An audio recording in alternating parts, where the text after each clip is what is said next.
Grab your pre-workout and turn up that volume. It is time for a new episode of the Powerlifters Den with your host, Cam Smith. Welcome everybody back to a new episode of the Powerlifters Den. I'm your host, Cam Smith, and today I wanted to bring on the White Rhino, the world's strongest bodybuilder, Stan Efferding. Why don't you introduce yourself? Thank you for having me on, brother. Yeah, old powerlifter myself. Since retired, just trying to stay ahead of father time these days. Touch a reasonable weight every now and then, not as often as I used to, and without hurting myself. That's my goal. Yeah. So I was doing a little bit of background search to kind of just try to figure out where I wanted to go, and I wanted to know where the name the Rhino came from, and I only found it on one article from an interview with Mark Bell back in the day. I think it was like maybe early 2010s. So if you want to just tell everybody where that name came from. Yeah, that was Flex Wheeler. I always wanted to lift heavy, and he was trying to get me to not do the power lifts and bodybuild, and so that was just a nickname that he put on me, and it's always stuck ever since they mentioned it in Muscular Development magazine back in 2010. Kind of stuff. Yeah. So I know over the years you've kind of done both bodybuilding and powerlifting, kind of like a blend between the two. What do you think was the biggest approach difference for you when you were whether you were prepping for a meet or a show? Well, initially I thought lifting heavy weights would make me bigger. That was a lesson I didn't learn for many, many years. And I since advise against that. I don't think that heavy singles or doubles or triples are any way to get huge, and it's a great way to potentially get injured, to be honest with you. We saw that with Dorian Yates. He talked about the same problem when he was squatting heavy and eventually had to get away from that and get into bodybuilding style movements, hack squats, leg presses, etc. A lot of folks thought I was bodybuilding and powerlifting at the same time, but at the peak of my career, I would do one and then the other. I would go back and forth. And when bodybuilding, I would utilize all of the evidence-based guidelines for hypertrophy. I would do more volume, more frequency. I would do more range of motion, a little shorter rest periods. Now, I think the literature is pretty convincing that you still want to keep 2 to 3 minutes between sets. Flex generally kept me at 90 seconds, but we were pre-contest, and so I think that may have helped at least a little with the amount of calories I was burning in my workout, so I didn't have to do any cardio. And then powerlifting, I started decreasing the volume and frequency, and increasing the rest periods, and increasing the loads, and of course practicing the powerlifting movements. What Flex convinced me of in 2008 and 2009 when I started training with him was that I had some overdeveloped body parts from powerlifting. I had some really strong front delts, really strong glutes and spinal erectors from squatting and deadlifting. But because of the lack of range of motion and volume, the quads were underdeveloped, and the chest, he felt, could be much better. Back was also really strong. I always did a lot of chin-ups and rows and deadlifts. And so he would not let me bench squat or deadlift, and he would have me do a greater range of motion, slowing the movement down a little bit, and doing a larger variety of exercises that would kind of give me hypertrophy in those muscles that look best on stage. Mm-hmm. And so I prospered then under that tutelage. Of course, when Flex Wheeler tells you to do something, you're well advised to listen. He's extremely experienced, and I ended up getting my pro card under Flex, and then I moved over to Sacramento and spent a few months with Mark Bell, and ended up setting a world record in powerlifting under Mark Bell. So I guess the moral of the story is that I had been competing for 25 years, over 20 years at the time, and it wasn't until I really, I think, fine-tuned my approach, reached out and got some great coaches that I was able to finally reach that pinnacle of competition in both sports. Yeah, and with the obviously hypertrophy, you want to kind of learn how to grow the muscle, and at a certain point, like when you're building muscle or building strength, the muscles respond differently to the different movements and all sets and reps and things. So kind of when you were kind of going into a meet prep with Mark Bell, what are some of the major takeaways you had from Flex that kind of helped you out along your journey in powerlifting? Well, this is Powerlifters Den, and so some of the advice that I give strong men and powerlifters is something that Eddie Cohn also said to me one time. He only competed, I think this was in his book, The Man, the Myth, the Method. He only competed twice a year in powerlifting. And in between competitions, he would spend a number of months doing hypertrophy training. And that, for a number of reasons, a bigger muscle could become a stronger muscle. There's more, I guess we would say, you end up developing muscles that you might otherwise not if you're just doing the powerlifting movements, because there's more variety. You know, things like rear delts and lying hamstring curls and things like that that you wouldn't otherwise do. He did a lot of behind the neck presses. He did single leg presses. It's good to do some unilateral work, of course. And so the bodybuilding in particular also increased my cardiovascular fitness. I think that Westside and Louis Simmons was big on GPP. I never trained under Louis, but I trained under Mark Bell, who trained under Louis. And I worked with Matt Whittemer out of Beat Training in Cincinnati, who trained under and competed with Louis' group for over 10 years. And they were big on getting a lot of cardio in. Louis, I guess, would oftentimes tell newcomers who couldn't keep up with the workout that they would have to spend a couple of months just getting in shape. Yeah. Just dragging sleds and doing volume and just getting their heart rate up and just getting in shape. And that's neat. That's what bodybuilding did for me. But bodybuilding was my GPP because you do more frequency and volume and just more sets, more reps, increased cardiovascular benefit. And there's a carryover for that to where when you start powerlifting, I think Koklaev said this years ago, that his dad would make him do a lot of cardio in the off season, and he hated it because his strength would go down. But then when he started increasing the weights and decreasing the cardio going into a competition, he could train with more frequency and volume and still recover better, and his strength would come back quickly. Mine did too. There was only 7 weeks between when I got my IFBB Pro card. 246, 248 pounds on stage. That was probably one of the most shredded conditions I was ever in. I always hate to say what the body fat percentage is, but I was shredded. 7 weeks later, I had put on 35 pounds. Oddly enough, my legs had actually shrunk nearly an inch because I went from doing all the volumizing leg pressing movements with flex to, through a greater range of motion, to squatting 800 to barely 90 degrees with Mark Bell. And so I put on over 35 pounds in 7 weeks and was able to, I could obviously set the world record in powerlifting at that time, beating Konstantinov's 275 total. And, so the strength comes back very quickly.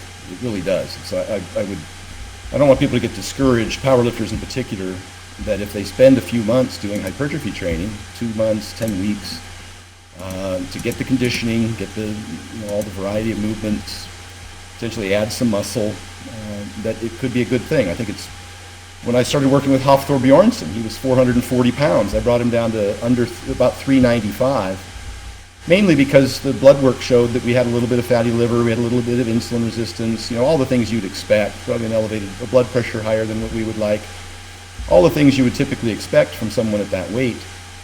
And so I brought him down, and we corrected a lot of that in his blood tests. And then when I took him back up, we implemented a few things that would decrease the fatty liver progression. Those things in particular were, one, we got him a CPAP, which was huge for his blood pressure. 2, we introduced choline into the diet, which is good for the liver, very good for the liver. NAC and TUDCA, probably very familiar with your audience, and acetylcysteine, and TUDCA is very good for the liver. We started taking 10-minute walks after every meal, so we could partition glucose into the muscles for glycogen storage without the need for as much elevated insulin to do that job. And vitamin D3 was a key component of that. He had a deficiency in that. We also decreased overall fats and particularly saturated fats.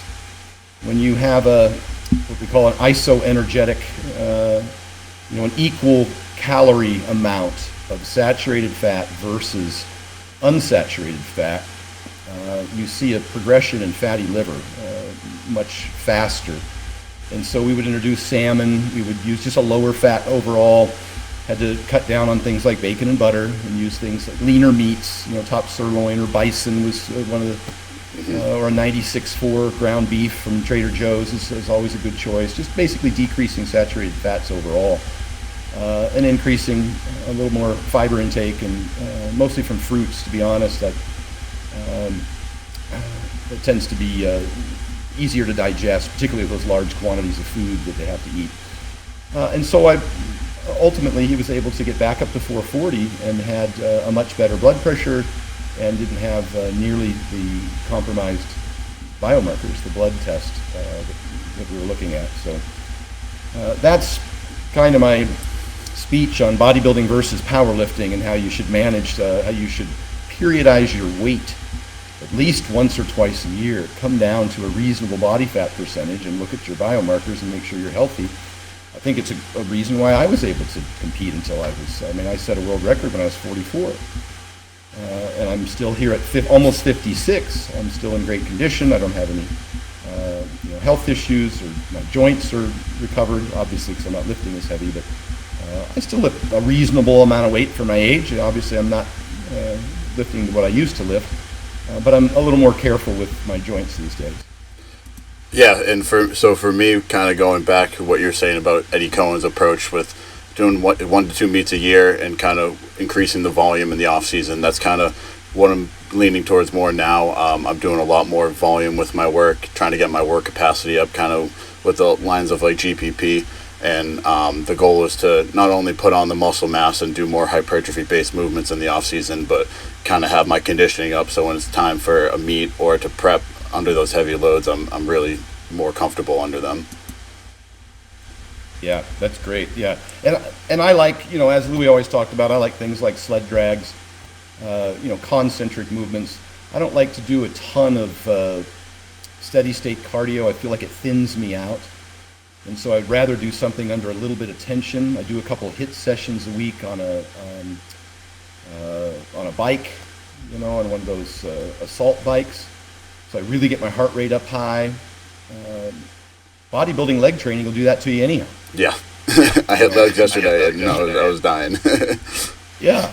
So that's a HIIT session, and you got to be careful how many of those you do a week, because you can develop quite a bit of fatigue. So I think all that's smart. I think that we should, as powerlifters, we love to be big and we love to lift a lot of weight, but we're really cautious about our health. And I think if we do enough, if we get our heart rate up enough, consistently enough, and eat, as I mentioned with Hofdor's diet, I think we can, stay healthy, watch our blood pressure, watch sleep apnea, get a blood test and look at blood thickness, your RBC, hemoglobin, hematocrit, donate if necessary, those kinds of things. I have a high blood pressure quick fix kit in my Vertical Diet ebook. I have a high blood sugar quick fix kit. I have a high cholesterol quick fix kit.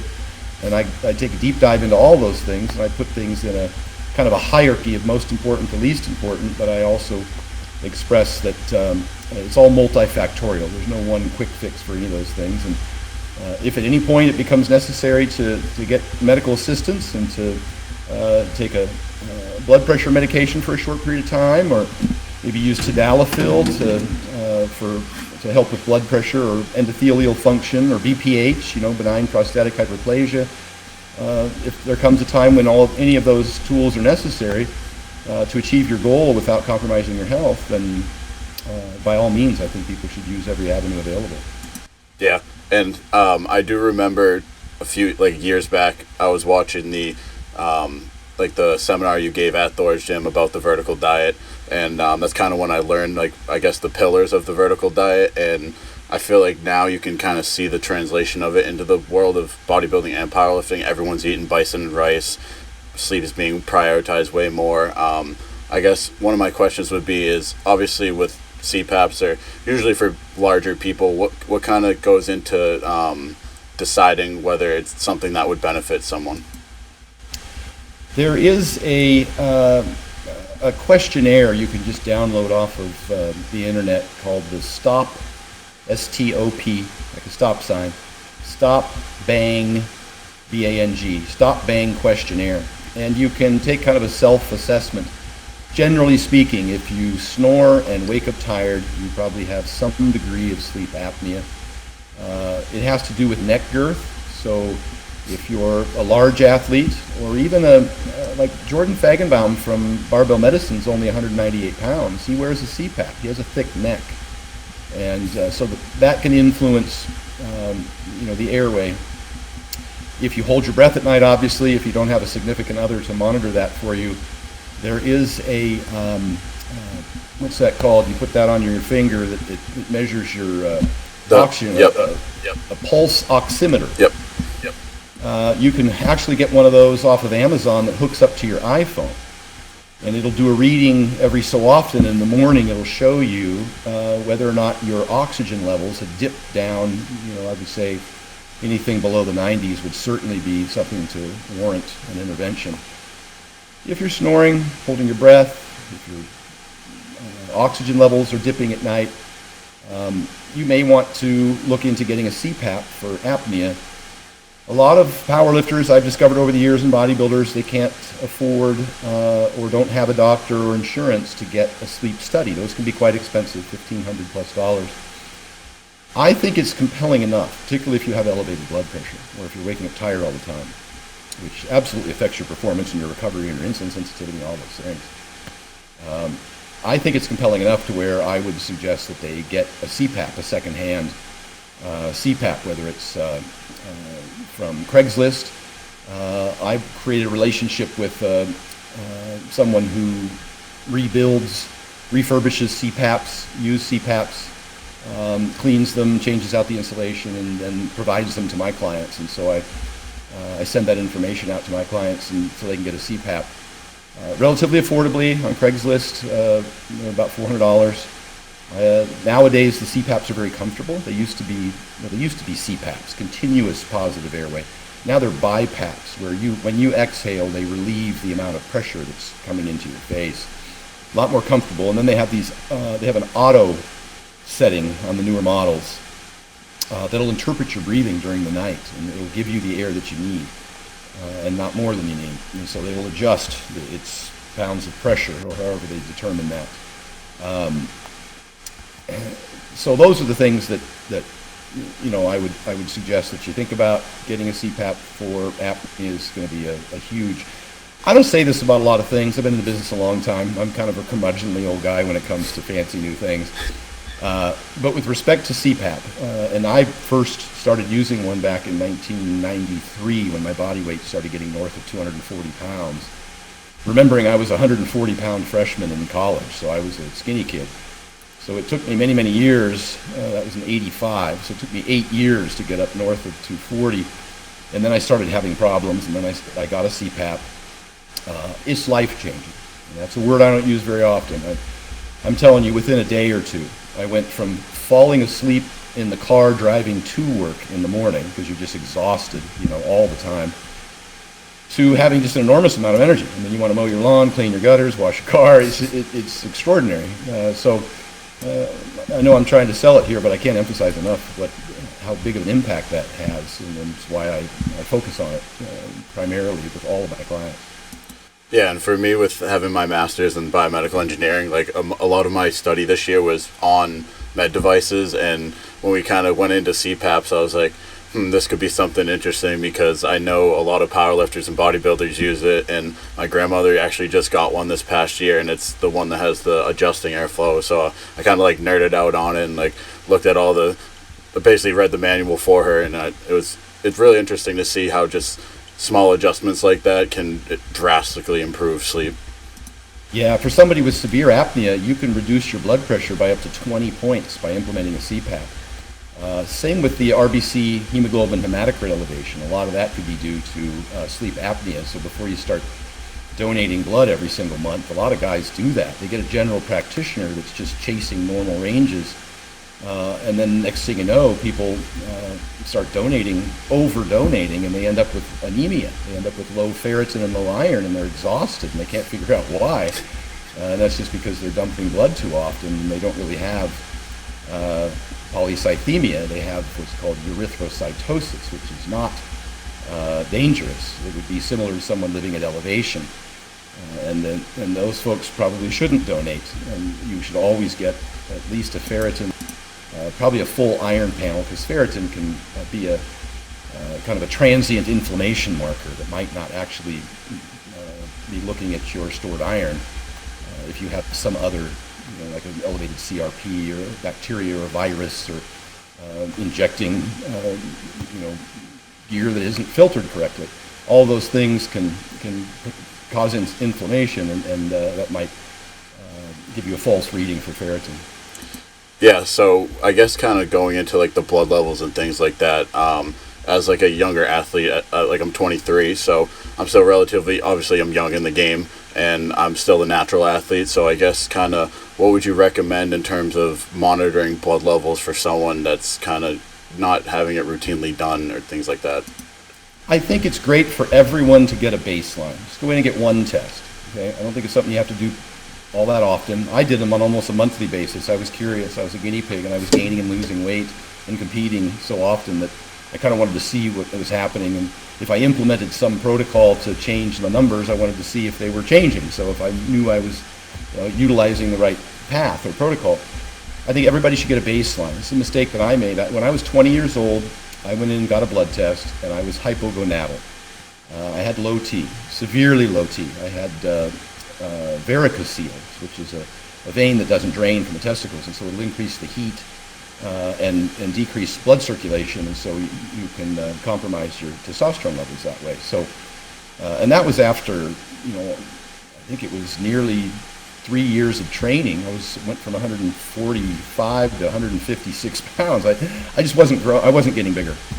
And you might remember from my Iceland seminar, I kind of opened talking about the fact that if you're in the gym lifting weights and you're not gaining any muscle or strength, your coach should probably tell you to go get a blood test, because if you're low T, you're wasting your time. Mm-hmm. Same would be true for women trying to lose weight who are hypothyroid. You need to go in and get a blood test. And that's not to say that you necessarily need medical intervention, that you need to get on testosterone or thyroid medication, but at least it's an indicator that maybe you need to resolve sleep apnea, maybe you need to lose some weight, maybe you're overtraining, undersleeping. All of those things, too much fatigue, excessive calorie restriction for women in particular, lack of iodine, all those things can affect thyroid. And so, rambling on, I would say that everybody should get a baseline. And historically, I used to pay almost $300 for a blood test, or north of that. And then along comes Derek from More Plates, More Dates, and starts Marek Health, M-A-R-E-K, health.com. And he reached out to me, and I said, what can we do about the prices on these blood tests? And he sharpened his pencil and went at LabCorp, and they ended up getting a comprehensive panel, the one I used to get throughout my career, over 100 blood tests over a 15-year time span, for $144. So that really helped reduce the barrier to entry of being cost. And it's very convenient because it's online. You just go to stanefferding.com and click on blood test, and click a couple more buttons as it directs you to Marek Health. And they email you what's called a requisition form that you print out and take to LabCorp. Get your blood test, and 3 to 5 days later, they send you the results. And the results are reasonably easy to read. It shows you your score, and it shows you the range, the reference range. And so you really only need to look at the things that are outside of that range, at least initially. And you may need to consult someone, but at least you'll have some data to work with. And that would be my recommendation out of the gate at any age. I was working with some high school softball players in Arizona a couple of summers ago. And 2 of the parents told me that their girls were decreasing performance. We were measuring their 40-yard laser time sprint. And they said they were getting slower and they were tired. And, they wanted to attribute it to school and stress and all this other stuff. And, my first question was, what's their iron level? That's the most common deficiency for high school girls who are usually in a caloric deficit, particularly those that are training hard, but also those that are over-restricting certain foods, and obviously the menstrual period. It's going to cause significant iron loss. And when I say over-restricting, it means that usually girls will demonize red meat. There's where your iron's at. And they'll start eating these egg white protein powder tilapia, broccoli, peanut butter diets, Yeah. the guru diet. And that, starts resulting, particularly for athletes, in these deficiencies. So anemia. So we sent them in for a blood test. Sure enough, they were low iron. So those are easy things to remedy if you're aware of them. And a blood test helps you become aware of these things. Vitamin D levels, obviously I mentioned thyroid levels, testosterone, inflammation. There's a whole host of other markers that are of value. Obviously your cholesterol is in there, your blood sugar sensitivity, HA1C, fasted glucose, fasted insulin, triglycerides, all those things are important for blood sugars. It's all in there. It's pretty comprehensive and pretty useful. So I would suggest at least getting a test as a baseline and then seeing where you need to go from there. Yeah, I think I had one a couple of years ago, and I did kind of go through it and try to figure out what everything meant at the time. And obviously I was still in school, so I was still learning. I do know there's multiple signs and symptoms and biomarkers for anemia is pretty obvious for a lot of reasons, and low testosterone. But I guess what are some of the things for a high hematocrit level that can kind of show up? Well, that might end up in a little bit of tiredness as well. That's blood thickness, might increase your blood pressure. And again, the reason for a blood test is because maybe you don't know. I often will talk about, I was on Mark Bell's podcast a while back, and I was talking about how LDL is an independent risk factor for cardiovascular disease, and that reducing saturated fat is an effective way to lower LDL. And of course, there's always some 20-something-year-old guy or 30-something-year-old guy that's like, oh, I eat steak and eggs and butter every single day, and I feel fine. Well, you don't feel atherosclerotic plaque progression. Mm-hmm. The average age of a first heart attack is 65, and that's plaque that's accumulated for 40 years. And so I'm advising people on things that are kind of beyond their concern, I guess, at that moment, but it's wise to pay attention so that when you get to be my age, and it's that you don't have it, because you can't reverse atherosclerotic plaque. There's no way. Once you have calcification in your arteries, currently there's no treatment for that. And so the best thing to do is avoid it in the first place. Yeah, and I think you're kind of a pretty good example of longevity in the sport. I mean, obviously, you're not competing anymore, but you're still training relatively heavy for what you've done in the past. And I guess kind of in terms of the training aspect of it, I noticed you don't use knee sleeves when you train. I think the post you just posted not too long ago is the beltless 600. And to me, that just seems like it would be painful, even at this age. So kind of maybe what are some of the things that have helped you kind of maintain joint function and things like that?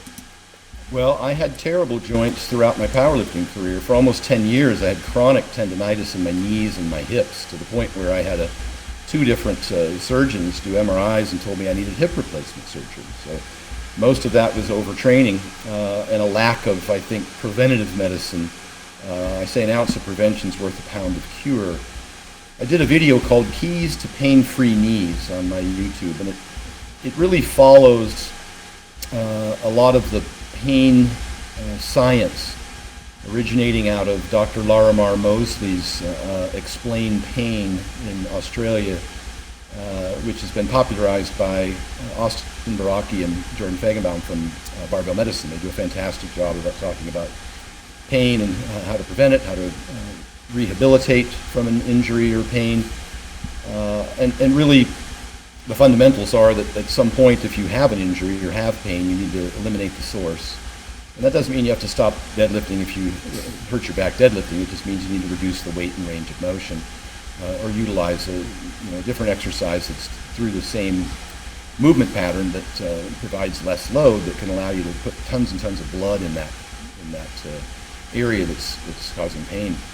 Greg Nuckols referred to it as kinesiophobia, when people would stop moving because they had pain.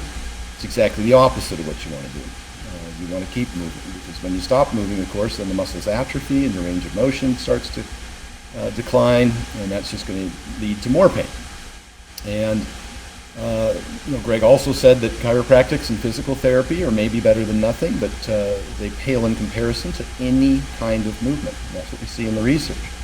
And that's not an indictment on chiropractors or physical therapists. It's just that The idea that you can be fixed in what I call passive therapies or manual therapies has minimal evidence. What a good therapist can do is what I say facilitate movement. They can work with you such that you have a decreased sensation of pain so that you're able to move more freely. And it's that movement, as mentioned, that is the pathway to healing. So you eliminate the source, find pain-free movements, and everybody has a different, they call point of entry there, as to how much and what range of motion and how often, and then move. And move early and often. And there's a Dr. Keith Barr has a protocol where he suggests you do 10 minutes 3 times a day, much similar to what I mentioned with the 10-minute walk or a recumbent bike for 10 minutes. I did that when I was working with Mark Bell in 2010. I put a recumbent bike in my room, and at the hotel I was staying at, I would get up in the morning and I would do 40, actually it was just after breakfast, lunch, and dinner at the time, but I would do 40 seconds of spin against a modest tension, and I would rest for 20 seconds. I would do that 10 times. It would take 10 minutes. When I got off the bike, I had a significant amount of blood in my knees and hips. You'd walk almost like you had a little baby pump from training legs. But I would do that 3 times a day. And that's what Keith Barr's recommendation is do that about 6 hours apart, 3 times a day. Vastly helps with collagen resynthesis and of course, the blood flow. Those joints, the cartilaginous joints, they aren't innervated by capillaries, so you don't have direct blood flow to those areas. The way that the blood gets to those areas is through a pressure gradient, and that only happens when you're moving that joint. And that joint acts like a sponge, and when you move, it also will take the waste products away in the lymphatic system, which doesn't have a pump. It needs move. Mm-hmm. Talked about this in my rants as well, and so another thing that I do now, remember I mentioned that was kind of pain rehab speech there, my protocol for pain rehab. Another thing that I do now, though, in particular at my age, I move a lot, sled work, swimming, anything that gets you moving a lot. The assault bike is fantastic. I can't say enough about the assault bike. It's extraordinary, especially as you get to be my age and speed becomes something that declines at such a rapid rate. Power is just gone at this age. The idea of me doing and I do plyos, I do box jumps, but I only jump up, I don't jump down. You have to watch the eccentric impact, especially with athletes. But one of the big things I do now is I don't lift as heavy as often. So when I'm pulling heavy, I'll only deadlift heavy once every 4 or 5 weeks. And I won't do as many heavy reps. I might work up to a top single, but then I'm going back down to 70% load for reps. And the way that I build my deadlift is I use less fatiguing exercises that can transfer. My 2 favorite currently is the SSB bar box squat. I actually like Kabuki's transformer bar much better. It allows me to lean forward at more of an angle. The SSB, if you lean forward, it's going to curl your... Yep. It's going to end up in your lap, Had that happen before. That's a tough bar. Yeah. That is a tough bar. I do a little bit of it, but so I like the box squat, mainly because I don't accumulate as much fatigue because I'm not reversing the weight at the bottom. And it's kind of that stretch reflex. Also because I dissipate the stored elastic energy that you would get from a squat, the stretch reflex. And when you're doing a deadlift, when you're specifically squatting to transfer to the deadlift, you want to sit and make sure that you aren't bouncing out of the hole because you don't have that in the deadlift. And the other exercise I really like is the cambered bar good morning off of pins, where I use spud straps, so it's not quite as noisy. Mm-hmm. And I'll drop the eccentric into the straps. And you'll see that I just kind of crash it down. And then mostly do the concentric. And since the concentric moves slow and heavy and it's kind of at the pace of a deadlift, I'm getting a similar grind. And so that transfers very well for me, but it's all hamstrings and glutes. And so those 2, if I can increase weight on those 2 exercises over the course of 4 or 5 weeks, my deadlift will go up. Then I go back to those exercises for another 4 or 5 weeks, and then I test my strength on the deadlift and the squat. I use those for my workouts to minimize the fatigue and the injury potential, or at least the accumulation maybe tendonitis or any of those kinds of things. And then I always complete the workout with lots of movement. I might go up and do tons and tons of reps just with a band for extensions or curls, or a hyperextension movement with a little band, and just pump out like 5 sets of 20, and just do 100 reps. And these aren't intended to be anywhere close to failure. They're just intended to pump a ton of blood into those areas. And so the next day I feel pretty damn good. Yeah, that's kind of reassuring to hear from my perspective, because like SSB box squats are one of my favorite movements, and the camber bar good mornings have had a lot of help. And I do like to do, whether it's back extensions with like a mini band around my neck, or like a shitload of reverse hypers, and just pump up that back, and then my back's super pumped up, but the next day I feel absolutely great. In the past I would be done for like a week. Right. Yeah. And then kind of going back to, I'm a big believer in movement as medicine as well. I think there's a big disconnect between like physical therapists and like the world of health and fitness these days, and I think it's starting to get better. I know some people are like, there's the argument about icing injuries and stuff or whatnot. I kind of want to hear your opinion on that. Well, even the inventor of RICE, rest, ice, compression, elevation, has said that ice is no longer, he wishes he had never said that. And we know that because it inhibits blood flow. And as we just discussed, the blood flow is critical. And so no, we don't ice injuries, and we don't ice post-workout, because that decreases the hypertrophy response. It can blunt hypertrophy for the same reason. That kind of acute inflammatory response to training is necessary and beneficial. It triggers the cascade of hormones and brings a lot of blood to the area, and that's what you're trying the effect you're trying to have when you train. So no, icing immediately post-training. I was giving a seminar recently at Southern Methodist University to their football team and coaches, and I have a slide that says things that make you weak. And on there I talk about things like antacids, anti-inflammatories, taking lots of NSAIDs, metformin of all things, things like, and on there I put icing post-workout. Very specific about that, because then one of the linemen raised his hand and he said, well, our coaches have us ice sometimes the day before a game.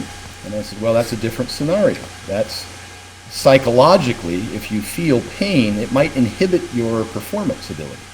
Your body's very protective that way. Your brain is very protective of your body that way. I didn't go into it in depth when we were talking about pain science with Dr. Larimer Mosley and Barbell Medicine. They support what's called a biopsychosocial method of pain, and the psychology is a significant part of pain rehabilitation. And when you have some sort of pain or injury, your brain will be overprotective. And some of the manual therapy or ice or those kinds of passive therapies may desensitize that signal from the brain to the location that you're feeling pain to such a degree that it remember again, I said facilitates movement, whether that's a chiropractor, physical therapist, or any of those passive therapies. And that movement's important. And so that's something that you might use ice for if you have a game tomorrow and you're still feeling an extraordinary amount of pain. Might not be a bad idea to take an ice bath and relieve some of that psychological trauma because you know you got to ball out tomorrow because that's the game and there's nothing else you can do. So under those circumstances, I recommend that people do whatever it takes, and it's largely placebo. Yep. But if you think it works, it works. We know that about placebo. That's a tool that is very beneficial to use if you're able to. And so that's my speech on ice. Interestingly enough, I just had that conversation with John Jones. I'm down in Albuquerque getting him ready for the Stipe Miocic fight at Madison Square Garden, November 11th. And so he was asking about the same thing, whether or not we should go do cryotherapy or get ice tanks and ice baths. And I made that distinction between when and what for. Certainly not post-workout, and possibly if you're experiencing pain and you want to improve your performance in the short term, that could be a benefit. Yeah, and I do know that I learned not too long ago that kind of ibuprofen and other NSAIDs, they kind of almost work so well that it just stops the recovery process. So kind of what I recommend to athletes that have like a little bit too much inflammation is like turmeric, because it can kind of just reduce into like a natural inflammation level. And so I found benefits from turmeric, and I actually did a project in my internship about trying to blend turmeric with polymers, because it's not necessarily like bioavailable in powder form as well. So that was kind of interesting. Yeah. Oh, and then I guess kind of going back into, I guess you were saying with being with John Jones, kind of what's your approach to training an athlete of his caliber versus I guess maybe like a college football team? Yeah, or a college football team would be another example. Buddy Morris, some people might recognize the name. He's a legend in NFL football. He's been a coach, a strength and conditioning coach at Pittsburgh, I think the Cleveland Browns, and then now at Arizona. And he said something one time. He said that at that level, probably one of the most important things you do is get to the gym on time and turn the lights on. And he said that a good coach just learns how to stay out of the way and not do more harm than good. I got to be honest with you, a lot of the pro athletes that I work with, it's nothing that comes out of the CSCS certification from the NSCA. Those aren't the things that you're dealing with. These guys are already strong, well-conditioned, well-disciplined, extraordinary athletes, genetically, predispositioned for their sport. I mean, they're just incredible. A lot of it is trying to have them avoid doing things that might actually harm their performance. I mentioned strength is never a weakness and things that make you weak. It's kind of like they get distracted by the shiny object syndrome I've been saying for years, and they say, well, what about that? What about that? And these individuals have limited physical capital, and they have a lot of demands on that capital. And so really what you're trying to do is optimize their ability to recover and not get them to waste their time on things that could be better spent either recovering or training. And so I'm cautious not to overload them and get them distracted or doing things that just really don't provide a return, unless, of course, some of them are superstitious. They have particular things they like to do, and as long as it isn't hurting their performance, then you got to be cautious to allow them to do the things that make them feel good. But the standard thing, we think you need to be strong enough. We think you need to have sufficient conditioning. We think you need to have obviously an extraordinary skill set, and we endeavor to set up a schedule that allows them to at least gain or maintain all of those traits, those physical traits. And so we'll, as we get closer and closer to fight, we'll still touch a little bit of strength, but we won't do it to such a degree that it's going to create fatigue that'll prevent them from doing their MMA training. We'll do the necessary amount of cardio, but by the same token, try not to impede their MMA training. And just understanding what that is and having some measurements in place in order to make sure that they are progressing, they're not going backwards. You need to have some testing in there, whether it's a broad jump for strength, whether it's some intervals that you're doing for cardiovascular training, whether it's swim training or even sleds, how far and how much weight are you dragging in a certain period of time. If that's going to be your test, it should be measurable and progressible, or at least maintainable. And then you're talking about you're not getting them injured during practice, but that's hard. That's always kind of a touch and go situation. Damned if you do, damned if you don't. You want them to be able to practice kind of at the speed of the game. What we call sport specific, obviously, without injuring them, and that's tough to do. One of the things we talked about strength, we talked about speed, we talked about power, we talked about skill. One of the things that we like to focus on is agility. And agility is your ability to react to a stimulus. And I know some people think you can train that for fighters by, I think the PI has a light board where you stand there and the lights go off and you have to touch the light. Now, unfortunately, about the only thing you get better at on a light board is a light board.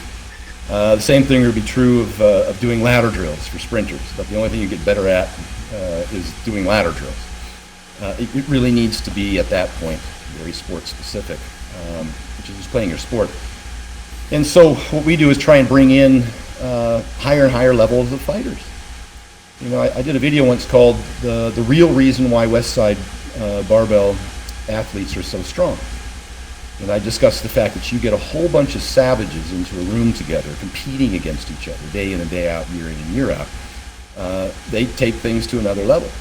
So what I found training with Flex, he got more out of me than I could get out of myself. It's what I found training with Mark and his team. We were competitive. We would train harder to beat each other than we would if it was just somebody that you were obviously much better than and wasn't pushing you. Things you see become achievable or real to you.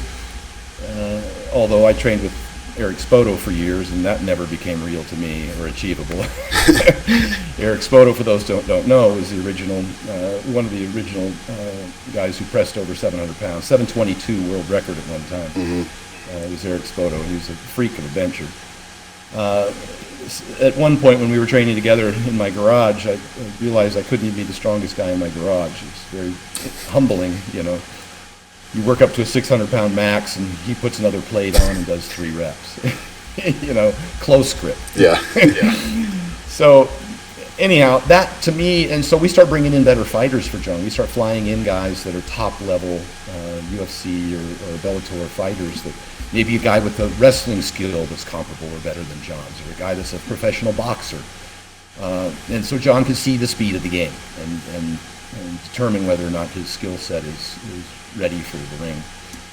Yeah, that's pretty interesting too, because when I had Greg on a couple episodes ago, we were kind of talking about like the environment is kind of the biggest thing from Westside, I think, and like it's kind of I'm a big proponent of, I like to be the smallest one in the gym because that means I have a higher ceiling to go to.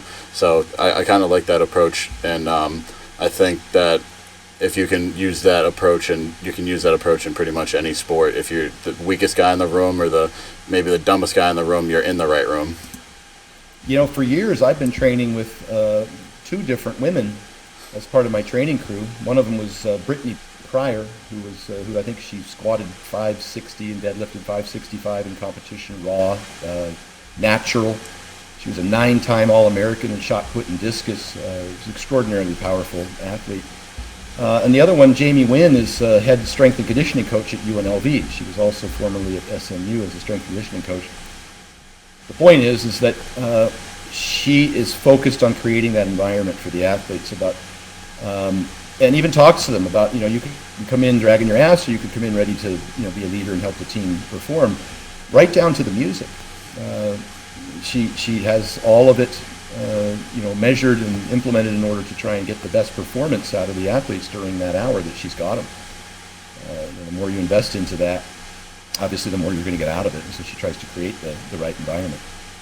Yeah, and so I guess a question for you would be kind of backtracking back to the powerlifting days, like during a meet prep, necessarily like the mental game can be draining towards the end of prep when the fatigue starts setting in. What were kind of some of the maybe like the mantras you went by, or some of the cues in your head that kind of helped you to maintain that level of like energy?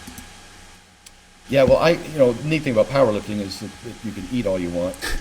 For most people, I know some people try and make weight classes, but I was never that far above my weight class that it wasn't a pretty easy water cut. The heaviest I ever really got was in the low 280s when I was training for a 275 meet. I did get over 300 pounds on a few occasions, but it wasn't, with the idea of trying to cut weight. One was for the world's strongest pro bodybuilder, where weight classes didn't matter, of course. Yeah. I track everything. I have a Excel spreadsheet. I know some people like to use apps, but I look at apps kind of like junk drawers in the kitchen. Once you put something in there, it's out of sight, out of mind. I have a Excel spreadsheet piece of paper. It's just a piece of paper with some boxes on them, and I put the days of the month across the top, and I put this list of things down on the left-hand side. And it includes, things like my supplements and vitamins and my gear, but it also includes my morning weight, my night weight, my hours of sleep, what I trained that day, what my top sets were.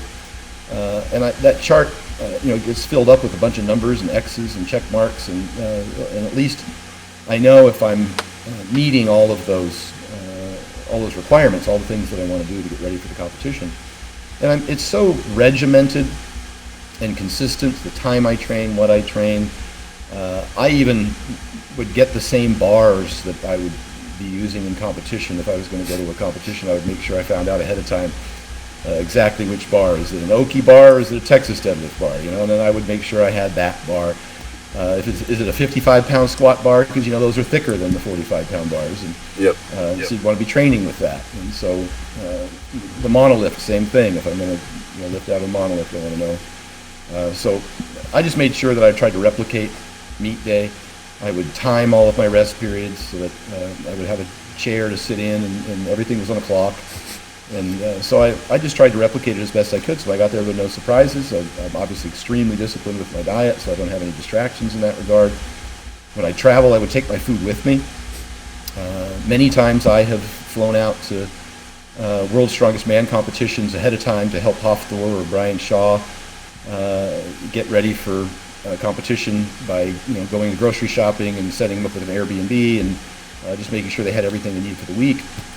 Because more recently I'm working with some of the wrestlers from the women's Olympic wrestling team, and one of them traveled internationally recently and did not take meals with her, ate something local, and got food poisoning. Ended up with diarrhea and vomiting, lost like 7 pounds, and was supposed to be a shoe-in for the gold and ended up with the bronze. Wow. Which, kudos to her under those conditions to still perform at that level. But my concern obviously was the fact that she didn't pack a rolling Coleman cooler with about 20 frozen prep meals and just throw them on the plane and take them with her. Yeah. That problem. So I'm very disciplined right down to the meals, taking them with me, staying in a place that's got a microwave and fridge or a little extended stay or something like that, and just going grocery shopping and not having any distractions. I don't eat anything that I haven't been eating for a number of weeks before the show, the competition, because why introduce something that might cause you gastric distress or something? Those are just variables that are controllable. And so I just had all that in order. Yeah, I think that's funny, kind of talking about like being so regimented. It kind of reminds me of that the one time I heard like Brian Shaw, when he goes to travel to a competition or whatever, he'll go and buy a mattress if the mattress he's sleeping on isn't the right mattress, because he's so particular about his approach. So indeed, everything you can control. Yeah, I think I guess to kind of wrap things up, I like to ask all my guests if you could give a new powerlifter or someone kind of going into their first meet like one piece of advice, what would you say?